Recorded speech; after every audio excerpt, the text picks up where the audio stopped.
2018 বিশ্ব champion, 2022 runners up France কি তবে 2026 বিশ্বকাপে নিজেদের হারিয়ে যাওয়া মুকুট ফিরে পাবে?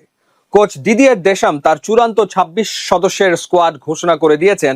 আর এই স্কোয়াড এক কথায় তারুণ্য আর অভিজ্ঞতার এক বিধ্বংসী মিশ্রণ। কিন্তু কিলিয়ান এমবাপ্পের এই দলটা কি আসলেই অপরাজেয়, নাকি ভেতরে লুকিয়ে আছে বড় কোনো দুর্বলতা? আজকের ভিডিওতে আমরা ফ্রান্সের স্কোয়াডের শক্তি, দুর্বলতা, রিসেন্ট পারফরমেন্স এবং কি প্লেয়ারদের নিয়ে ইন ডেপথ অ্যানালিসিস করব। প্রথমে আসা যাক তাদের সাম্প্রতিক ফর্ম নিয়ে। বিশ্বকাপ কোয়ালিফাইং রাউন্ডে অপরাজিত থেকে মূল পর্বে এসছে লা ব্লুজ। শেষ 6টি কোয়ালিফাইং ম্যাচে তাদের গোল সংখ্যা 16টি আর হজম করেছে মাত্র 4টি। এমনকি 2026 সালের মার্চের ফ্রেন্ডলি ম্যাচগুলোতেও তারা দেখিয়েছে চেনা দাপট। ব্রাজিলকে 2-1 এবং কলম্বিয়াকে 3-1 ব্যবধানে হারিয়ে নিজেদের শক্তির জানান দিয়েছে এমবাপ্পের দল। দেশমের অধীনে এই দলটা যে কোনো পরিস্থিতি থেকে ম্যাচ বের করে নিতে ওস্তাদ। ফ্রান্স দলের সবচেয়ে বড় শক্তি কি জানেন? তাদের অ্যাটাকিং ডেপথ এবং স্কোয়াড ডেপথ। কিলিয়ান এমবাপ্পের সাথে এবার যোগ দিচ্ছেন raining Ballon or winner Usman Dembélé এবং বায়ার্ন মিউনিখের সেন্সেশন মাইকেল ওলিজে। সাথে আছেন ব্রাডলি বারকোলা এবং দিদিয়ের দোয়ের মতো তরুণ তুর্কিরা। যে কোনো ডিফেন্সকে গুড়িয়ে দেওয়ার জন্য এই আক্রমণ ভাগ একাই যথেষ্ট। আর্সেনালের উইলিয়াম সালিবা, বায়ার্নের উপামেকানো এবং বার্সেলোনার জুলেস কুন্দের মতো ডিফেন্ডাররা ফর্মের তুঙ্গে আছেন। এদের পার করে গোল করা যে কোনো স্ট্রাইকারের জন্যই এক দুঃস্বপ্ন। দলটির গড় বয়স মাত্র 26.4 বছর।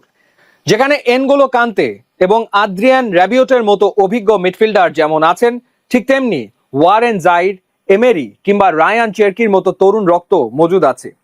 তবে ফ্রান্সের স্কোয়াডেও কিছু চিন্তার ভাঁজ রয়েছে। বিশ্বকাপের ঠিক আগেই অ্যাকিলিস টেন্ডন ইনজুরির কারণে ছিটকে গেছেন ইনফর্ম তরুণ স্ট্রাইকার হুগো একিতিকে।